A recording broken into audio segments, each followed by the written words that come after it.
Bom dia, boa tarde, boa noite. Hoje eu vou ler para vocês, então, um conto desse livro As 14 Pérolas Budistas. Esse é um quadro que eu tô querendo fazer aqui, que é de contar uma história antiquíssima e depois comentar fazendo um crochê. Então, o conto de hoje chama-se Fé. Esse livro foi escrito assim, os contos foram reunidos e reescritos pelo Elan Breman e as ilustrações são da Ionit Zilberman. Fé. No vilarejo tibetano, um ancião muito inteligente passava o dia estudando os conceitos budistas. Todas as manhãs, uma simples camponesa lhe trazia um jarro de leite que ela mesma tirava de sua cabra. Um rio separava a casa do ancião da camponesa. Por isso, a jovem precisava sempre da carona de um barqueiro para atravessar para o outro lado. Uma manhã, o ancião, ao receber a jarra de leite, disse: "Venho notando que você está chegando cada dia mais tarde." "A culpa não é minha, mestre. O barqueiro às vezes demora a chegar," disse a camponesa envergonhada. "Você conhece o mantra Om Mani Padme Hum?" "Sim," disse a camponesa. "Esse mantra é poderoso. Quem o recitar com fé e intenso amor pode até andar sobre as águas." O ancião virou o rosto e a jovem constrangida foi embora. Depois de algumas semanas, o ancião começou a perceber que a camponesa chegava sempre no mesmo horário, bem cedo. Era de uma pontualidade espantosa. Num desses dias ele perguntou: "Minha jovem, como você está conseguindo a façanha de chegar tão cedo todos os dias?" "Que pergunta estranha, mestre. Foi o senhor que me ensinou." "Como assim?" "O senhor me disse que se eu recitasse o mantra Om Mani Padme Hum, com fé e intenso amor, poderia andar sobre a água." "É isso que eu estou fazendo, andando sobre a água."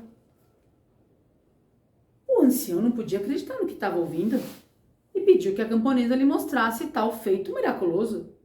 Os dois foram até a margem do rio e a jovem começou a recitar o mantra com uma intensidade nunca antes ouvida pelo mestre. De repente, lá estava ela caminhando sobre as águas. "Mestre, venha também, já que foi o senhor que me ensinou," disse a camponesa já no meio do rio. O ancião estufou o peito e, todo confiante, começou a recitar o Om Mani Padme Hum, Om Mani Padme Hum. Mas, ao pôr os pés na água, foi levantando a túnica ao mesmo tempo que afundava. "Como o senhor quer andar sobre a água se na hora de confiar no mantra, levanta a túnica para não molhá-la?" perguntou a camponesa ao ver que o mestre afundava. Essa é a ilustração, ó.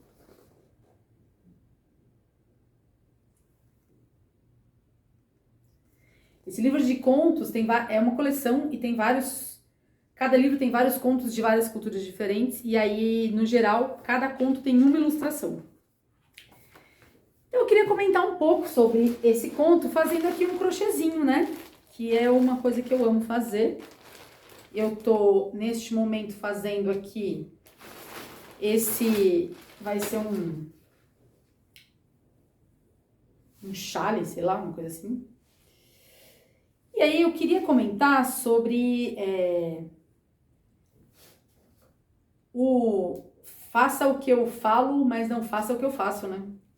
Porque pra mim esse conto é sobre isso, é sobre a gente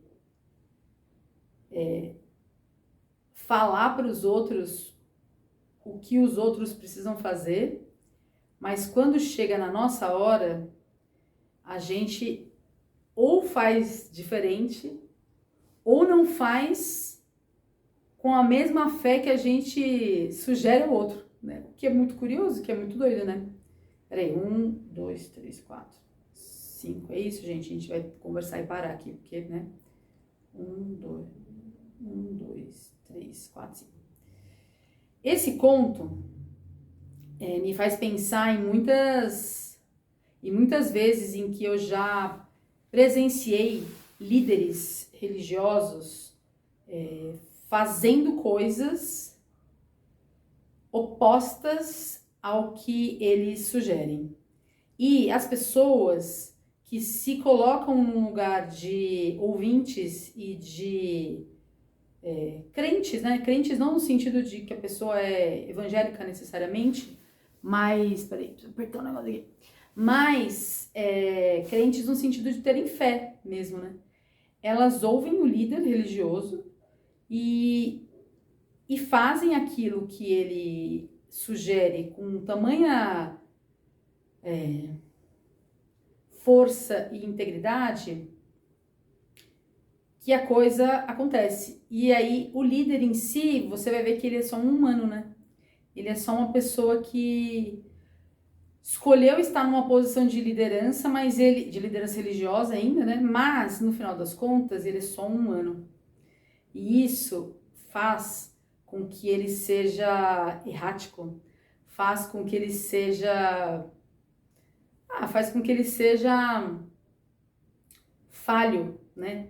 E é louco porque nesse conto, não só ele é falho no sentido de falar algo que ele mesmo não acredita, como ele desnuda ali pra moça. Primeiro tem uma coisa meio arrogante dele... como é que fala? Ele... se colocar nessa posição superior, né? Você tá chegando atrasada, mas por quê? Porque o barqueiro se atrasa. Mas você não sabe, né? Você não sabe o mantra, né? E no final das contas, ele sabe o mantra, mas é da boca pra fora. E quantas vezes a gente acaba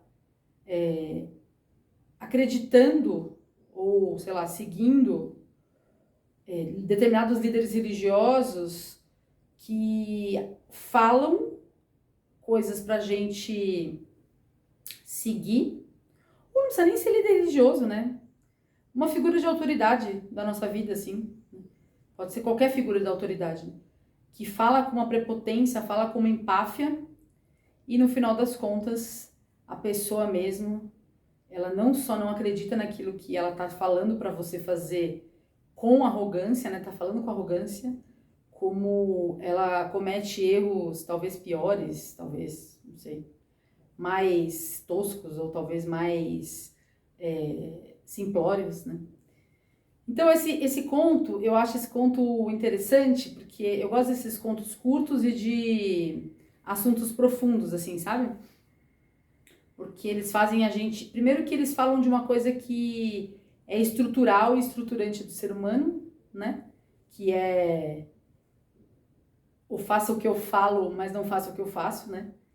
E porque ele é um pouco imemorial, ele é de tempos imemoriais, assim. Ele poderia ter acontecido agora, como ele poderia ter acontecido há 600 anos atrás. Que ele funciona. E eu adoro esses contos que funcionam em qualquer época, sabe? Funcionam... eles dizem da profundeza do ser humano. E eu acho isso maravilhoso, assim. Então é isso. Fiz uma carreirinha aqui para começar e a gente continua no próximo. Meu nome é Audrey Moreira Roida e nesse canal você vai encontrar várias coisas, entre elas aleatoriedades com crochê. Muito obrigada.